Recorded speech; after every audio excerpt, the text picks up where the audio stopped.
Bien, continuamos con más información. Está aquí en los estudios de CCI News Ariel Varela, quien es uno de los coordinadores o de los líderes del movimiento Oposición Indignada. A él lo hemos invitado para que comparta con nosotros estos resultados de las pruebas de confianza que se les practicó a los precandidatos en ese momento a magistrados de la Corte Suprema de Justicia. Ya hay 45, hay una lista de 45 en el Congreso Nacional de la República, pero sorprende y te muestra sorprendido incluso con los resultados de estas pruebas. Ariel, antes, muchas gracias por acompañarnos aquí en CCI News por segunda ocasión. Gracias, Noam, un placer estar aquí. Muchas gracias al auditorio que nos mira, que nos sintoniza. Pues sí, nosotros la semana pasada estuvimos en una audiencia pública en la cual le pedíamos a la Junta Nominadora de candidatos a magistrados a la Corte Suprema de Justicia hacer públicos los resultados de las pruebas de confianza y entregarnos los resultados. La Junta Nominadora se negó, nosotros estábamos exigiendo esto desde noviembre pasado.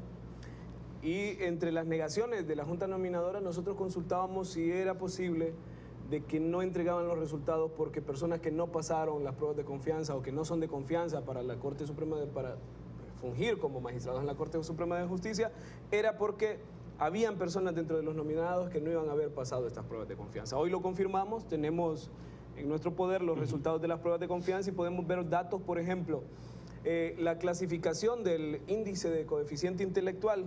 Es una medida que fija la inteligencia de las personas. Por ejemplo, pone un rango como poco inteligente a las personas que tienen una clasificación así, poco inteligente. Poco inteligente. Poco inteligente, las personas que van en un promedio de 80 a 89 puntos en el índice de coeficiente intelectual sería clasificado como poco inteligente.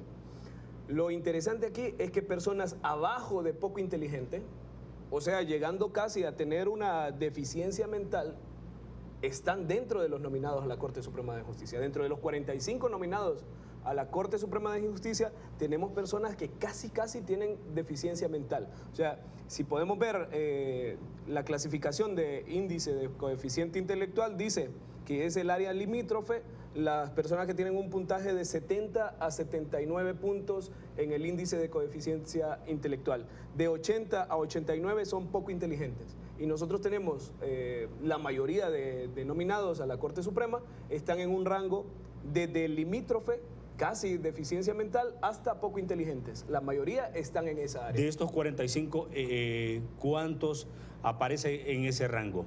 Por ejemplo, poco inteligente. Llama muchísimo la atención esto. Poco inteligente, y es, yo lo considero grave, pero podríamos ver 1, 2, 3, 4. En rojo. En rojo.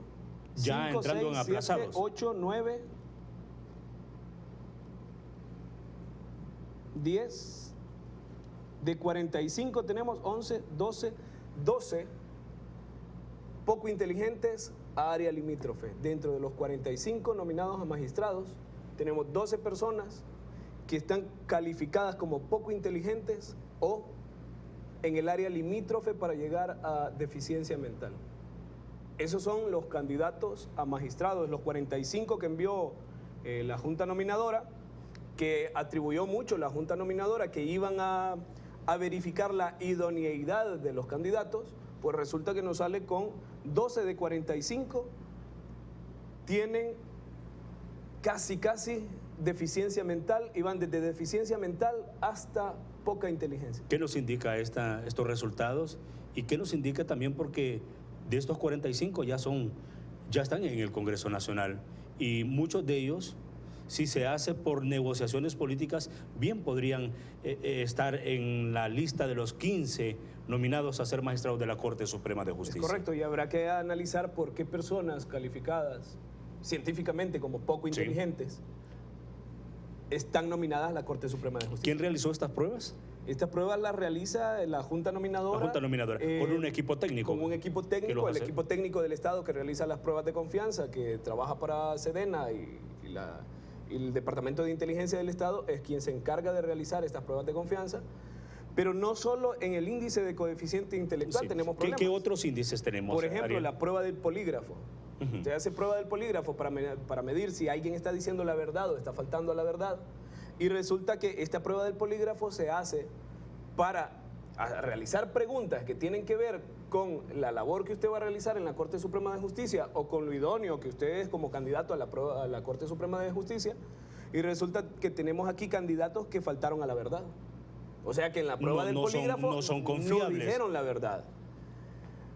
O tenemos personas también que los resultados de su prueba del polígrafo no son concluyentes porque estaban tratando de manipular el proceso para ocultar las respuestas verdaderas. O sea, tenemos personas que abiertamente faltaron a la verdad en la prueba del polígrafo y tenemos personas también que sus resultados no son concluyentes porque trataron de estar manipulando las respuestas en el polígrafo. Entonces, ya tenemos dos situaciones que serían bastante dañinas o que podríamos decir son personas que no son idóneas para estar nominadas a la Corte Suprema de Justicia. Y asombrosamente solo 13 de las 45 personas nominadas a la Corte Suprema de Justicia dijeron la verdad. ¿Qué otra identificación, qué otro hallazgo podemos encontrar en estos resultados? Que, por cierto, los has obtenido. Esto fue mediante la petición que hiciste o hizo la oposición indignada a través de el IAIP o por fuentes externas. Por fuentes externas, la Junta Nominadora no quiso entregarnos los resultados, el Congreso de la República recibió los resultados y dentro del Congreso de la República, pues las diferentes bancadas recibieron los resultados. Las bancadas tienen esta información. Las bancadas cuentan con esta información. La comisión multipartidaria, que también ya se conformó, ¿tiene esta información? También tiene esta información la comisión multipartidaria. Ahora, sería bueno que la sociedad también conozca esta información. ¿Por qué nosotros tenemos como magistrados, habiendo tantos hondureños, habiendo tantas personas disponibles para ejercer este tipo de puestos, por qué una Corte Suprema de Justicia, que es un poder del Estado, debería de estar conformada por 15 personas que faltaron a la verdad de la prueba del polígrafo, que tienen resultados que no son concluyentes o que su inteligencia es poca o demasiado escasa?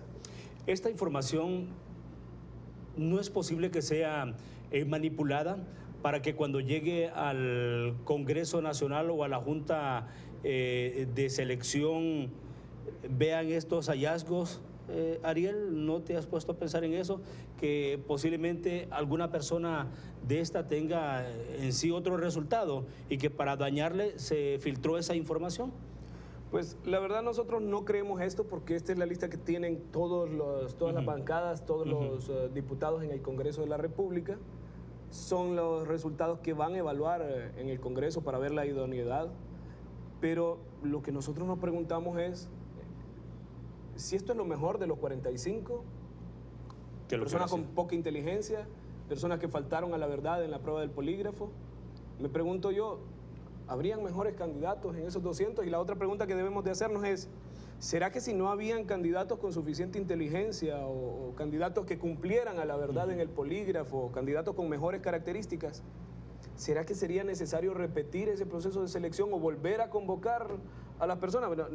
No coincido yo la conformación de una corte en la cual solo 13, de 15 que deberían de seleccionarse, solo 13 hablaron con la verdad frente al polígrafo. Con esta información, ¿cuál crees que sea el escenario que se va a presentar el próximo lunes?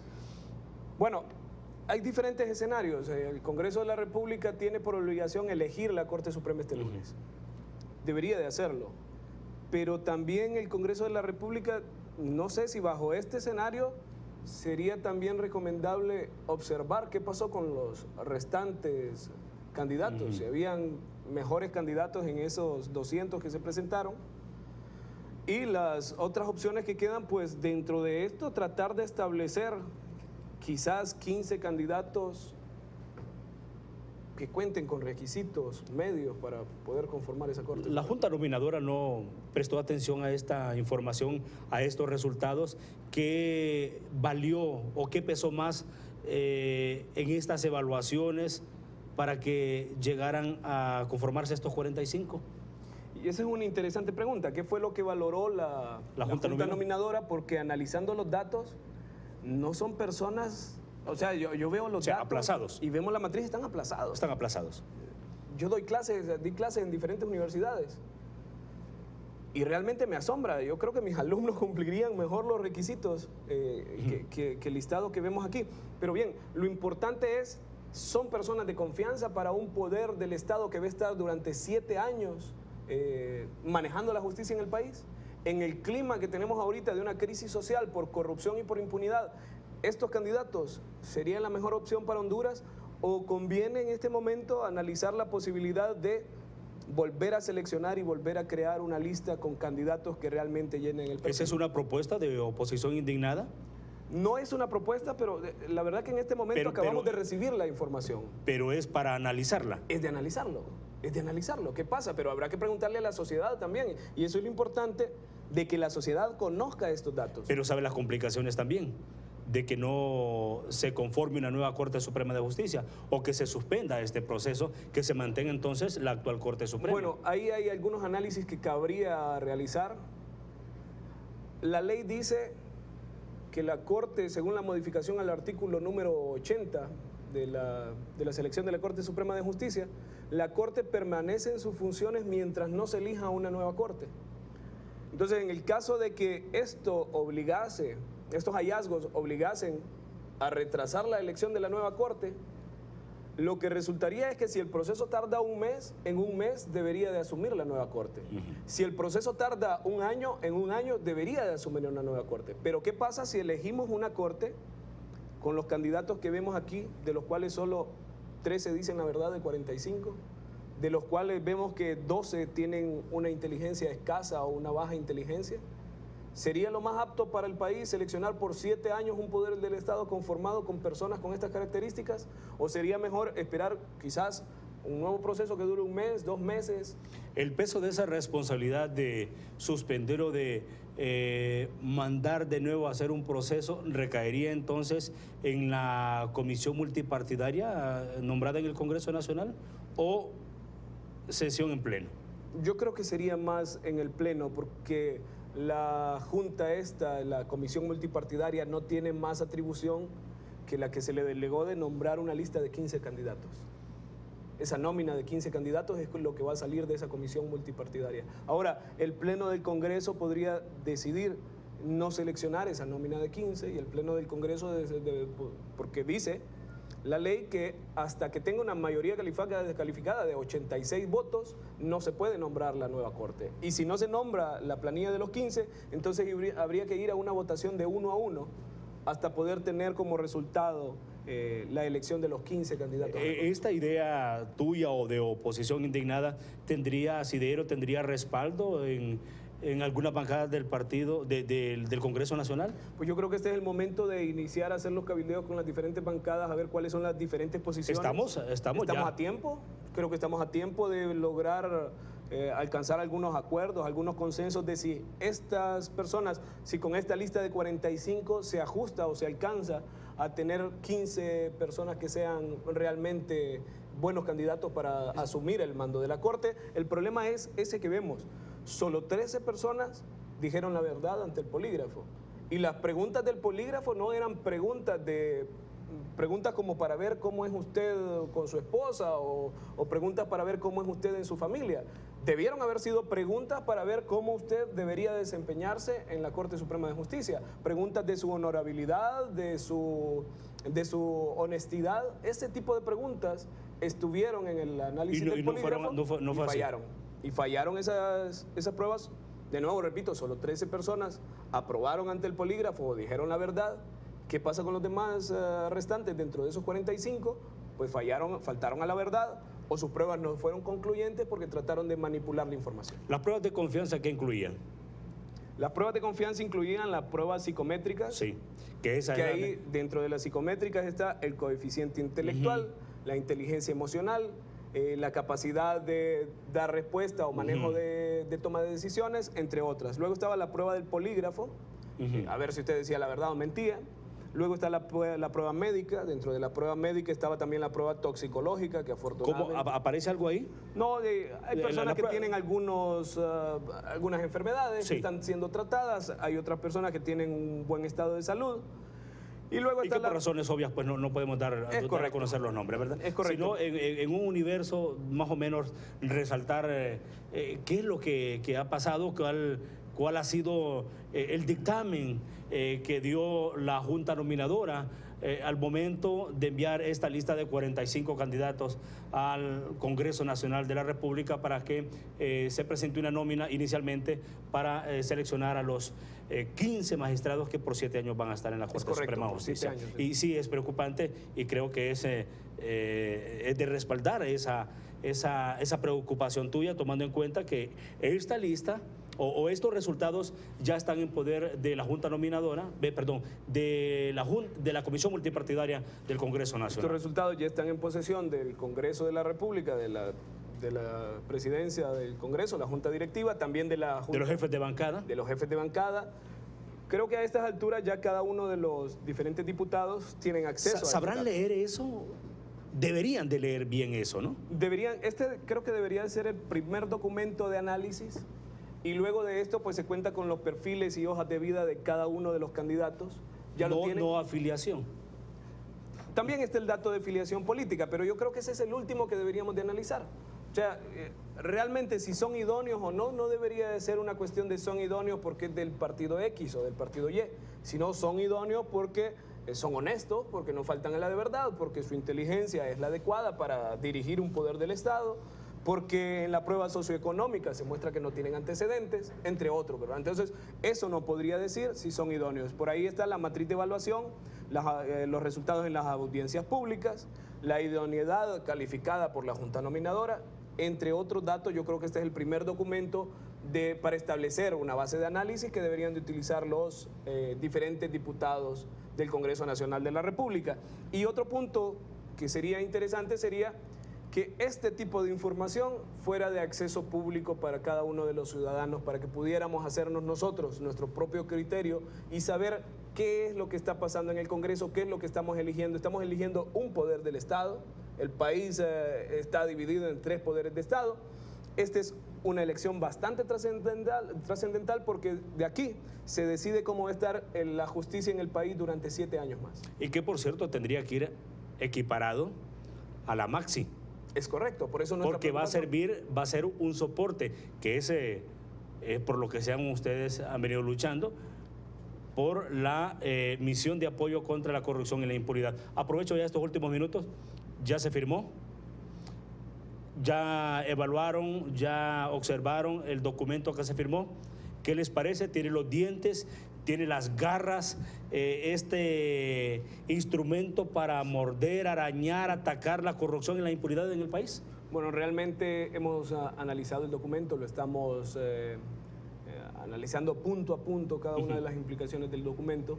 Nos parece que cuenta con diferentes limitantes comparado con las CICIG de Guatemala, pero también nos parece que cuenta con algunas características que lo vuelven una opción que puede dar resultados. Pero los dientes de los que nos estabas hablando en este momento, Nan, yo creo que los dientes para morder la corrupción, para meterle miedo a los que ejercen actos de corrupción, para los que se mantienen en la impunidad, esos dientes son la sociedad.